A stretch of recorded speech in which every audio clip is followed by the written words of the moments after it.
பிரபுதேவா லட்சுமி மேனன் நடிச்சிட்டு வரும் young மங் junk படத்தோட படப்பிடிப்புகள் கும்பகோணம் பகுதியில் நடந்துட்டு வருது. இந்த படத்தை MS அருண் அப்படிங்கிற புதுமுகம் இயக்குறாரு. வாசன் விஷுவல் வெஞ்சர் சார்பில் KS ஸ்ரீனிவாசன், KS சிவராமன் தயாரிக்கிறாங்க. கடந்த 3ஆம் தேதி பிரபுதேவாவுக்கு பிறந்த நாள். இதனால அவரோட பிறந்த நாளை சர்ப்ரைஸா கொண்டாட தயாரிப்பாளர்கள் முடிவு செஞ்சிருந்திருக்காங்க. அதன்படி சென்னையில உள்ள ஒரு பிரபலமான பேக்கரியில ஸ்பெஷல் கேக் தயார் செஞ்சு கும்பகோணத்துக்கு வரவழைச்சிருந்திருக்காங்க. அன்னைக்கு காலையில கேக்கை எடுத்து டேபிள்ல வச்சு பிரபுதேவாவுக்காக காத்திருந்திருக்காங்க. படப்பிடிப்புக்கு வந்த பிரபுதேவா பிறந்தநாள் ஏற்பாட்டை கண்டு அதிர்ச்சி அடைஞ்சிருக்காரு. ஏன் இப்படி திடீர்னு ஏற்பாடு பண்ணிருக்கீங்க, என்ன ஒரு வார்த்தை கேட்டிருக்கலாமே, இந்த வருஷம் பிறந்தநாள் கொண்டாடுறது இல்ல அப்படின்னு நான் முடிவு பண்ணிருக்கேன். 2 நாளைக்கு முன்னாலதான் என்னோட சகோதரர்கள் இறந்து போயிருக்காங்க. அப்படி இருக்கும்போது நான் எப்படி சந்தோஷமாக பிறந்தநாள் கொண்டாட முடியும், உங்களோட அன்புக்கு ரொம்ப நன்றி அப்படின்னு சொன்னவர் நேரா டேக்குக்கு போயிட்டாராம். படத்துல பணியாற்றி வந்த கார் டிரைவர் ஒருத்தரும் ப்ரொடக்ஷன் பணியாளர்களும் சாலை விபத்துல இறந்துட்டதால பிறந்தநாளை கொண்டாட மறுத்திருக்காரு பிரபுதேவா.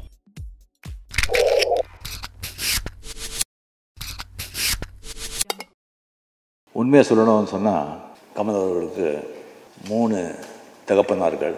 கமல்ஹாசன் மாதிரி ஒரு கோபக்காரர் நான் பார்த்ததே கிடையாது. கொஞ்சம் அன்பாக சொல்கிறது சாரு அண்ணா, அதட்டி சொல்கிறது சந்திரண்ணா. இப்போ வர ஆர்டிஸ்ட்டுங்களை கம்பேர் பண்ணால் கூட அவங்க வச்சுருக்கிற பணம் கூட என்னுடைய நண்பர் கமல்ஹாசன் பணம் வச்சுக்கல அப்படிங்கிறது சொல்கிறதுக்கு வருத்தப்பட வேண்டிய விஷயம்.